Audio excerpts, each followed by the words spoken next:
주님께서 여러분과 함께 마테오가 전한 거룩한 복음입니다. 그때 예수님께서 제자들에게 말씀하셨다. 간음해서는 안 된다고 이르신 말씀을 너희는 들었다. 그러나 나는 너희에게 말한다. 음욕을 품고 여자를 바라보는 자는 누구나 이미 마음으로 그 여자와 간음한 것이다. 내 오른눈이 너를 죄짓게 하거든 그것을 빼어 던져버려라. 온몸이 지옥에 던져지는 것보다 지체 하나를 잃는 것이 낫다. 또 내 오른손이 너를 죄짓게 하거든 그것을 잘라 던져버려라. 온몸이 지옥에 던져지는 것보다 지체 하나를 잃는 것이 낫다. 자기 아내를 버리는 자는 그 여자에게 이혼장을 써주어라 하신 말씀이 있다. 그러나 나는 너희에게 말한다.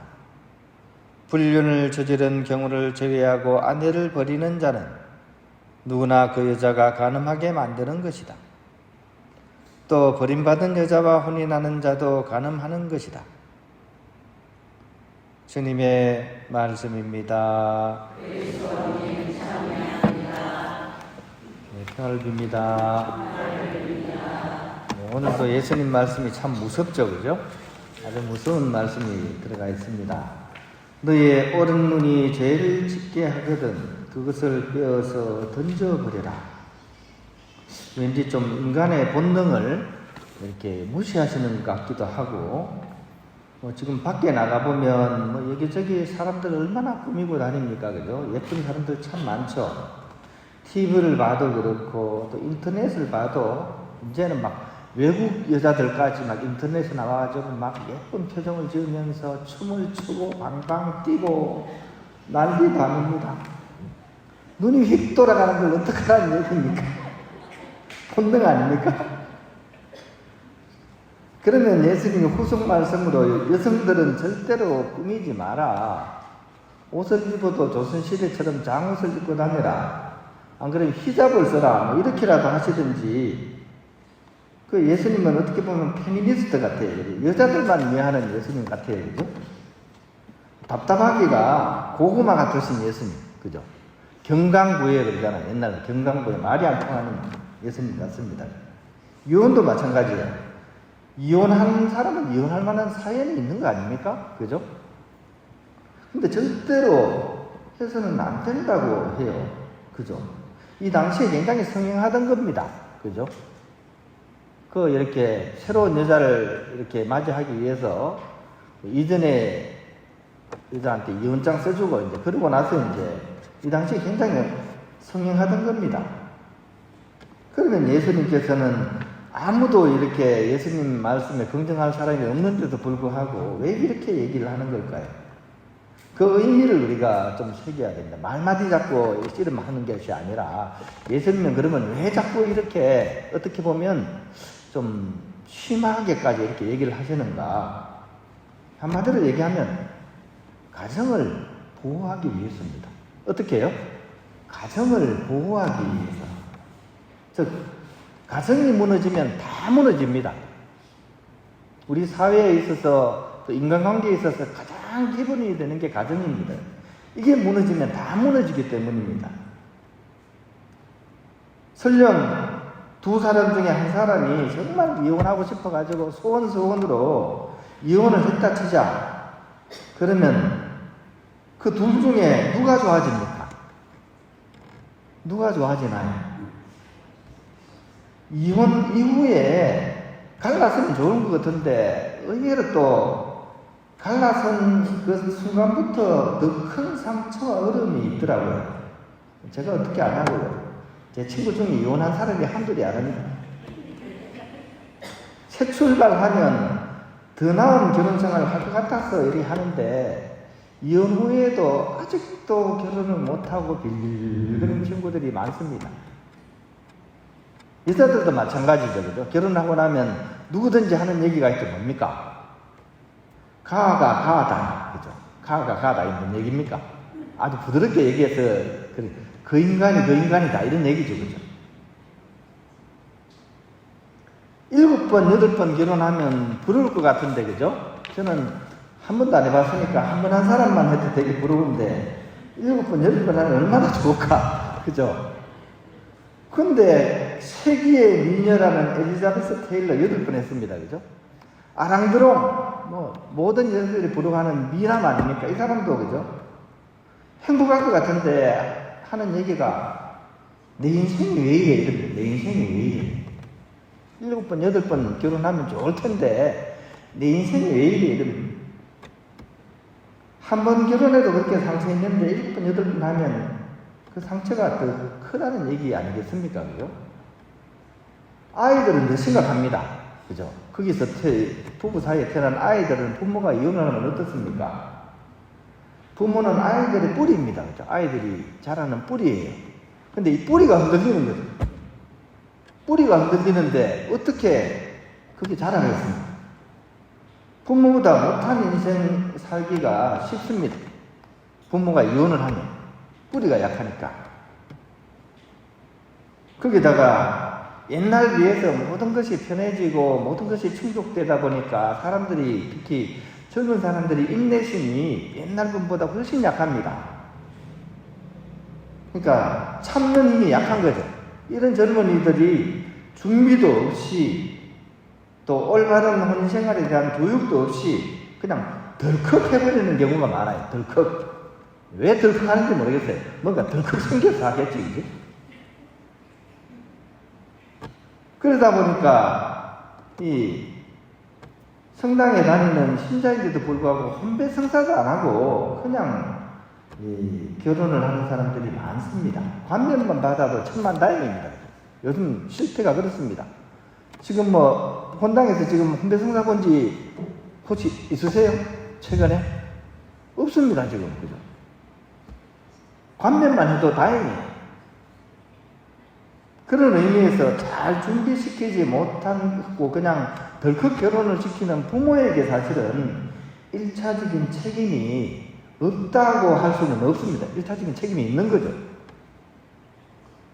그렇게 결혼을 해서 잘 사면 좋은데 조금만 살면 또 갈등 생기잖아요. 막 싸우고 이러면 또 엄마가 나서서 요즘은 엄마가 먼저 이혼하라고 부축입니다. 그런 놈하고 살아서는 안 돼! 하면서 엄마가 막 나서서 막 합니다. 그렇게 하면 더 좋은 사람 만날까요? 그렇게 이혼하고 또 만나면? 조금 전에 말씀드렸죠. 가다.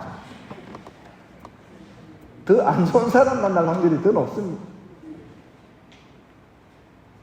우리 삶의 대부분이 사실은 인내와 노력의 밑바탕하에 이렇게 형성이 되는 겁니다. 특히 결혼 생활은 더 그렇습니다. 결혼 생활은 정말 인내와 노력이 없이는 이것이 잘 유지되기가 힘듭니다. 그래서 오늘 복음에 나오는 예수님 말씀처럼 어떻게든 가정을 보호하고 지키려는 노력이 필요한 것입니다. 그렇게 하려면 우리가 혼인의 본질을 지향할 수 있도록 이 주위 사람들이, 특히 가족들이, 부모들이 혼인을 하려는 그런 자녀들을, 또 손자, 손녀들을 잘 도와줄 수 있어야 됩니다. 혼인의 본질이 뭡니까? 까마득하죠? 옛날 교리 받을 때 생각나십니까?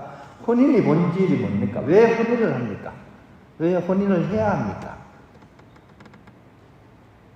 일단은 인간으로 태어났으면 자연스럽게 혼인을 하는 거예요. 그죠? 특별한 이유는 없어요. 그냥 눈이 맞고, 그죠? 마음이 맞아서 그렇게 혼인을 하는 거예요. 하느님이 맺어주신 거예요. 근데 이 안에는 우리 인생을 완성시키고자 하시는 하느님의 섭리가 들어가 있습니다. 첫 번째로는 부부간의 인간적인 사랑을 완성하는 겁니다. 이웃을 사랑하고, 그죠? 하느님을 사랑하는 것이 부부간을 통해서 제일 1차적으로 지향이 되는 겁니다. 인간적인 사랑을 완성하는 것이 부부간의 사랑입니다. 그리고 서로 돕고 의지하면서 신뢰와 일치를 실현시키는 그런 의미가 이 부부간의 그 사랑에 들어가 있는 거죠. 어저께 모처럼 운동한다고 탁 나갔습니다. 산책길 저기 아파트 앞이 좋대요. 막 저기 막 불빛도 이렇게 등도 달아놓고 그죠? 막 코로나 같은 등도 달아놨대. 왜 코로나 같은 등을 달았는지 모르겠어요. 그것도 몇 개 달아놓고 파란불, 노란불 막 산책길 쫙 그래서 산책을 막 하는데 한 3분 정도 커플을 만났어요. 우리 본당 커플들을 만났어요. 부부간에 금실이 좋은 부부들. 운동을 같이 하시나봐요. 정겹게 탁, 그죠? 네. 손도 살짝 잡고 부럽더라고요. 나는 혼자 두 분 꽉 쥐고 산책하고, 두 부부는 손 잡고 산책하고, 서로 돕고 의지하고 신뢰와 일치를 실현하는 관계가 그 안에 들어가 있는 겁니다. 세 번째는 자녀 출산과 양육을 통해서 성덕으로 나아가는 겁니다. 부부간에 자식이 없으면 그 일치를 유지하기가 쉽지 않습니다. 또 희생을 하려고 하지 않습니다. 그죠? 자식이 없으면 누가 희생하겠어요? 자식 때문에 희생하면서 사랑하면서 서로 미워도 그래도 부부간에 합심해서 자녀를 키우면서 사랑을 완성해 가는 거예요. 성덕으로 나아가는 겁니다. 특히 이 부분이 한국의 현실상 정말 쉽지 않은 부분입니다. 애 하나 키워내기가 쉽지가 않습니다. 교육비가 엄청 듭니다. 그죠? 사교육만 지금 우리나라는 교육이 제대로 되기 때문에 공교육이 무너진 상태입니다. 그러니까 애 하나 공부시키는데 돈이 너무 많이 드니까 이제 애를 아무도 안 낳습니다. 그런데 그렇게 되면 어떻게 됩니까? 혼인 생활의 본질과 목적마저도 잃어버리는 거죠. 왜냐하면 교회 안에서 혼인의 본질의 가장 첫 번째가 자녀를 낳는 겁니다. 자녀를 낳고 양육을 통해서 성덕으로 나아가는 이게 혼인의 본질인데요. 힘들고 어렵다고 해서 안 낳아버리면 다 무너지는 거예요. 나라도 무너집니다, 이제. 우리 동네 보세요, 이제. 우리나라 애들 별로 없습니다. 다 외국인들 다 들어왔습니다. 우리 거북시장 이제 앞으로 미래가 어떻게 될 것 같아요? 외국인 시장 되기가 쉽습니다, 이제. 그죠? 왜냐하면 사람이 없으니까. 우리 한국의 미래입니다, 지금. 나라는 돌려야 되고, 그죠? 근데 일할 사람은 있어야 되는데 한국 사람은 없어요. 그럼 어떻게 하겠습니까? 그러니까 이거는 우리나라의 미래를 위해서도 꼭 필요한 일입니다. 이런 부분들을 잘 가르쳐주고 사전에 준비를 시키고 그렇게 혼인을 시키고 가정을 지켜나가는 것, 이것이 우리에게 굉장히 필요한 일이라는 거, 제가 좀 너무 이렇게 확장해서 말씀을 드렸는데 오늘 주님의 그런 예수님의 말씀을 들으면서 이것이 우리에게 참 필요한 일이구나 하는 그런 생각을 다시 한번 해보고 우리 주위에 있는 자녀들 또 손자 손녀들 잘 교육시켜서 하느님의 축복을 가득 받는 그런 혼인성사를 이렇게 해나갈 수 있도록 도와줬으면 좋겠습니다. 짧은 가나 강좌 여기서 끝마치도록 하겠습니다.